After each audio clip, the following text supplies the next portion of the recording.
சிவம் வாழும் மனதில் மயில் தோகை நடனம் என்னாலும் ஞானம் என்னோடு பேசும் என்னாலும் ஞானம் என்னோடு பேசும் பொன்னமான சிவனே ஆனந்த ஜனனி.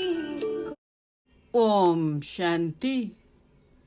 5/7/2024 காலை முரளி. ஓம் சாந்தி. பாப் தாதா மதுவனம்.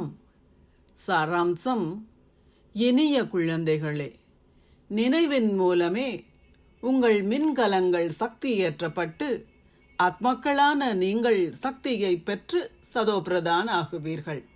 ஆகவே நினைவு யாத்திரையில் விஷேட கவனம் செலுத்துங்கள். கேள்வி: ஒரேயொரு தந்தை மீதே அன்பு வைத்திருக்கின்ற குழந்தைகளின் அடையாளங்கள் எவை? பதில்: 1. உங்களுக்கு ஒரேயொரு தந்தை மீதே அன்பு இருக்குமானால் தந்தையின் ஒரு கண பார்வை உங்களை அப்பால் கொண்டு செல்லும். 2. நீங்கள் முற்றிலும் பற்றை அழிப்பவராக இருப்பீர்கள். 3. எல்லையற்ற தந்தையின் அன்பின் மதிப்பை உணர்பவர்களால் வேறு எவருடைய அன்பிலும் அகப்பட்டு கொள்ள முடியாது. 4. அவர்களது புத்திகள் பொய்யான பூமியின் போலி மனிதர்களிலிருந்து அகற்றப்படுகின்றன. அழிவற்றதாகுகின்ற அத்தகைய ஓர் அன்பை தந்தை உங்களுக்கு இப்பொழுது கொடுக்கின்றார். அதன் பின்னர் சத்திய யுகத்தில் ஒருவருடன் ஒருவர் மிகுந்த அன்புடன் வாழ்வீர்கள். ஓம் சாந்தி. தாரணைக்கான சாராம்சம்: 1.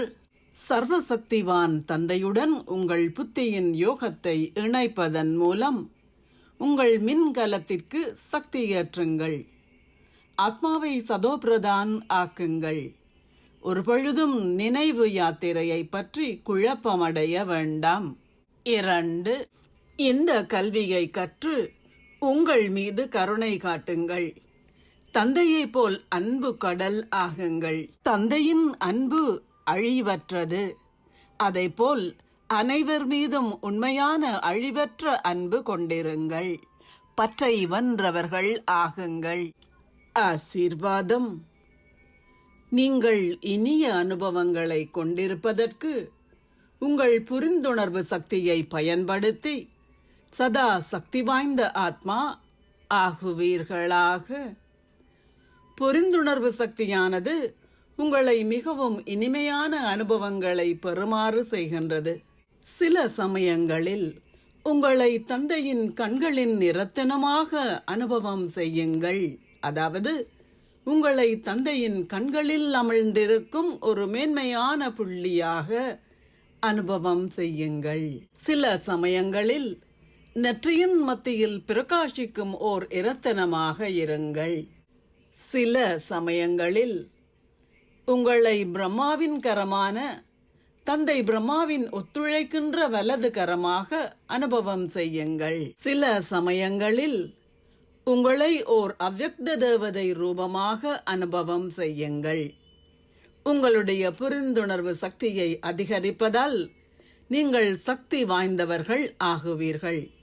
அப்பொழுது நீங்கள் உங்களில் ஒரு சிறிய கரையை பார்த்தாலும் அதனை மாற்றுவீர்கள். ஸ்லோகம்: அனைவர் இதயத்தில் இருந்தும் தொடர்ந்தும் ஆசீர்வாதங்களை பெறுங்கள். உங்கள் முயற்சிகள் இலகுவானவை ஆகும். ஓம் சாந்தி. நன்றிகள் பாபா.